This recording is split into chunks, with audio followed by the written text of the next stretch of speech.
Sanhedrin, Daf Gimel et Dalet. Bonjour, le sujet d'aujourd'hui, le mioun, le refus. Est-ce que le mioun, il existe de notre temps? On a l'habitude de le faire, on ne le fait plus. Tout d'abord, qu'est-ce que c'est le mioun? Et aussi une belle histoire qui est arrivée il y a 500 ans, et encore pas mal de détails là-dessus. Dans la Mishnah, dans la Beth Amud Aleph, elle dit que le mioun, le refus, peut se faire devant qu'un Beth Din. Il suffit un Beth Din de 3. Qu'est-ce que c'est le mioun? Le mioun veut dire, c'est une takana spéciale que les Chachamim nous ont donné, une orpheline qui n'a pas de père. Alors, normalement, si elle avait un père, une toute fille, que son père est vivant, le père il a la possibilité de la marier quand elle est petite. Jusqu'à l'âge de 12 ans, c'est le père qui peut la marier. Après, c'est elle qui se marie. Et si le père il n'existe plus, il est niftar, alors on peut pas la laisser coincée comme ça. La pauvre, elle ne pourra pas se marier jusqu'à l'âge de 12 ans, elle devra attendre. Alors, les Chachamim ont fait une takana spéciale que son frère ou sa mère ont la possibilité de la marier. Ce mariage n'est pas un mariage qui est midoraita, parce que midoraita, il n'y a que le père qui a reçu la possibilité de marier sa fille. C'est un mariage qui est un mariage spécial midé rabanan, elle est chatish que midé rabanan. À cause de ça, les Chachamim ont fait une takana, que puisque c'est eux qui ont instauré ce mariage, ils ont dit qu'on peut se suffire pour que cette femme, cette petite fille sorte et qu'elle puisse se remarier avec quelqu'un d'autre. On n'a pas besoin d'avoir un guet et on peut se suffire du mioun. Mioun veut dire, elle va justement devant le Beth Din et elle dit, je ne suis pas intéressée de continuer à être mariée avec ce mari. Et elle sort, elle se remarie avec quelqu'un d'autre et termine. Donc c'est ça le mioun qui a été ramené dans notre Mishnah. Et il y a là-dessus un siman dans le Shulchan Aruch, un siman de 22 séifim dans les Vénazir, un siman Kuf Nun He. Aujourd'hui, on n'a plus tellement l'habitude de marier des petites filles avant l'âge de 12 ans. Mis à part au Yémen, chez les Thémanim, ils avaient l'habitude jusqu'à presque notre dernière génération de marier les filles très petites pour les sauver de différents décrets qu'il y avait là-bas. Et quand même, jusqu'à il y a 500 ans, on peut retrouver dans les postim plusieurs avis comment faire exactement ce halachot de mioun. Et en premier, est-ce que on peut continuer à faire le mioun ou bien le mioun doit être annulé? Une histoire qui est arrivée il y a 600 ans.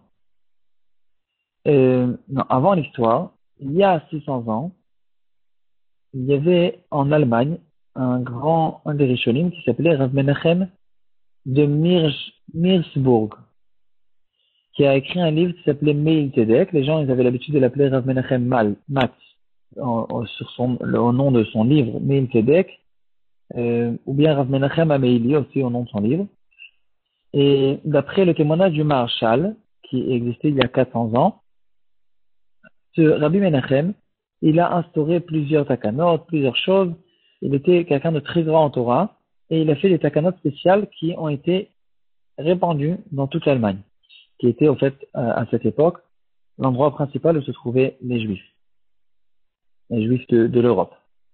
Une de ces takanot il a proposé d'annuler complètement le mioun et de demander qu'une petite fille, même si elle s'est mariée avec son frère ou sa mère, et donc ces kiddushin sont midirabanan, elle peut se suffire midirabanan d'un mioun, quand même, on annule le mioun et on sort qu'avec un guet, pour ne pas que les gens ils se trompent, ils pensent qu'une femme mariée peut sortir sans que son mari le veuille, et les gens ils ne vont pas savoir suffisamment les halachot. En plus de ça, on craint qu'elle va arriver devant un Beth Din qui ne sont pas suffisamment compétents et ils ne vont pas faire attention si elle est vraiment encore petite ou bien elle a passé déjà l'âge de 12 ans et là, bien sûr qu'elle n'a aucune possibilité de sortir avec un mioun.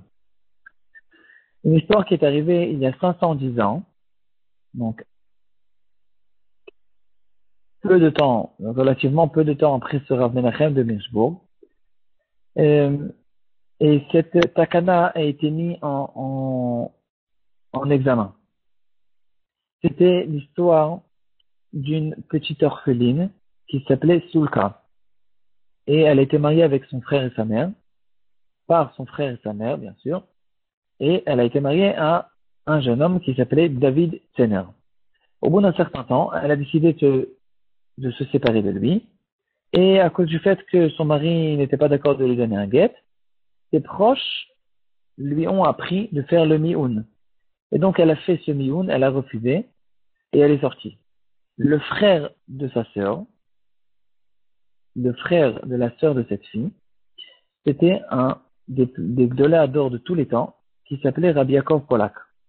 Ce nom, il n'est pas très connu, mais son influence dans le limoud pendant des centaines d'années, c'était en fait dans toute l'Europe, ceux qui étudiaient, ils étudiaient en fonction de sa manière d'étudier.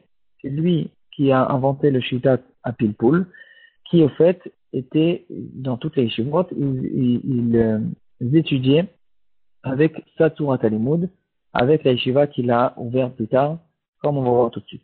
Jusqu'à, au fait, cette manière d'étudier, le Pilpul, il était depuis sa période, donc il y a 500 ans, jusqu'à il y a à peu près 100 ans, jusqu'au moment où est arrivé la prime de Brisk, qui a arrêté complètement le Shitat Pilpul et qui a, en fait, donné une nouvelle manière de réfléchir qui est aujourd'hui répandue dans toutes les yeshivot. En tout cas, on reprend avec ce Rav Yaakov Polak. C'était un des Gdoléador et il avait une yeshiva à Prague. Et lui, il a dit que le mioun, il est bon. On peut utiliser le mioun que cette petite fille, sa belle-sœur, elle a fait. Et il lui a permis de se remarier sans recevoir de guet. Et là, ça fait une grosse histoire. Il y a plein de rabbinim qui n'étaient pas d'accord avec lui. Même un des rabbinim de Rav Yaakov Polak, Rav Margaliot, il a dit que non. Il faut, en fait, quelle était la marloquette? On sait tous que dans la Gemara, ça existe le mioun et que normalement, elle peut se remarier. La question était, est-ce qu'on est obligé, est-ce qu'on est soumis au takanot de Rav Menachem de Mirshbourg, qui a interdit de faire le mioun de notre temps, ou bien ça n'a pas été suffisamment répandu et on n'est pas obligé de l'écouter. Finalement, ces rabbanim-là, ils ont dit qu'elle ne peut pas se remarier, elle est obligée de recevoir un guet de son mari, et ils ont carrément fait un nidouille sur ce mariage. C'est-à-dire, si elle se remarie, elle sera en nidouille. Rav Yaakov Polak, il n'a pas changé d'avis. Il a dit que la takana, elle n'a pas été suffisamment répandue, on n'est pas obligé d'être soumis à ces takanot, et il a permis, en fait, il a remarié sa belle-sœur sans recevoir de guet. Après que ça a fait toute cette histoire, avec un Polak, il a eu besoin de sortir de Prague. Il est arrivé à Cracovie, en Pologne, et pendant 35 ans, là-bas, il a ouvert une grande yeshiva qui a, en fait, changé toute la manière de l'imoud pendant des centaines d'années, grâce à sa yeshiva, ses élèves et les élèves de ses élèves. Quelle est la halakha? Le Maharshal, dans Yam Shel Shlomo, il ramène cette histoire qui est arrivée dans la génération qui lui précédait. Et il raconte que le deuxième mariage de cette fille, il n'a pas été bien, il n'a pas marché, à cause de la Kpeda et de la Adam.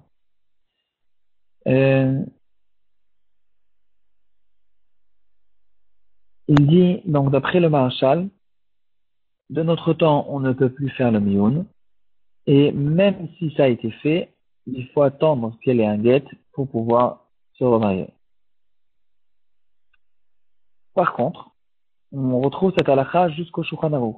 Dans le Rama, dans Even Haezer Siman Kuf Nun, il ramène cette histoire de Rav Yaakov Polak, en quelques mots bien sûr, et à la fin de ce siman, il dit que même de notre temps, il y a une possibilité de faire le mioun, Bekach Asa Moharar Yaakov Polak, et ainsi a fait le Rav Yaakov Polak de son temps.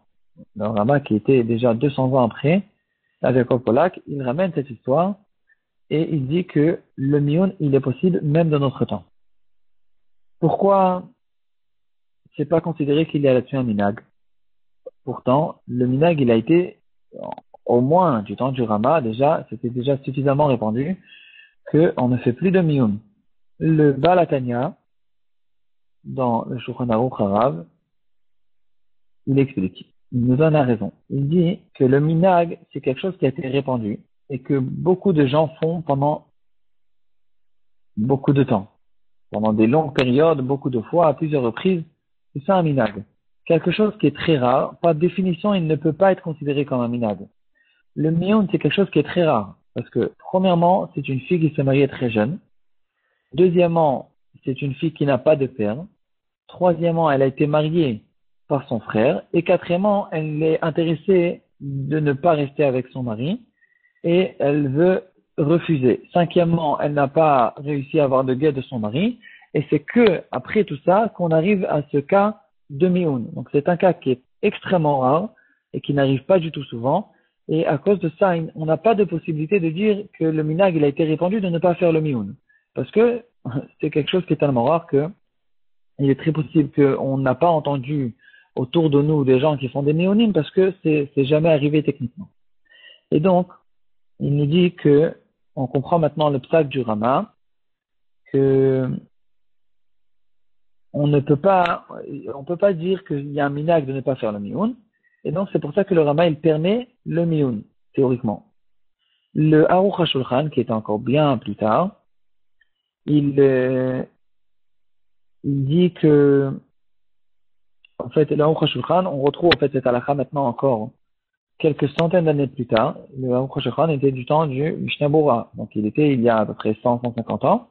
Et il ramène le psak du Rama. Et il dit que lui aussi, il a entendu quand il était jeune, que dans une génération avant lui, il y a eu une histoire avec un certain Mioun, et tous les Gdoléadors, ils n'étaient pas du tout contents, ils ont dit que ça va pas du tout et qu'on fait pas ça, et il ne sait pas, le Aruch HaShulchan, il dit, je ne sais pas ce qu'il en est de notre temps à propos du Mioun. En tout cas, c'est quelque chose qu'on n'en a plus jamais entendu parler. Quoi qu'il en soit, on se pose la question, est-ce que le mioun, il peut se faire théoriquement, mais juste, il n'existe plus de notre temps parce que de toute façon, on se marie plus pendant ces âges, ou bien c'est parce que le minag, il a quand même, on prend compte de la takana qu'il y a eu dans la génération précédente de ne plus s'appuyer sur le mioun. Ça reste une marque.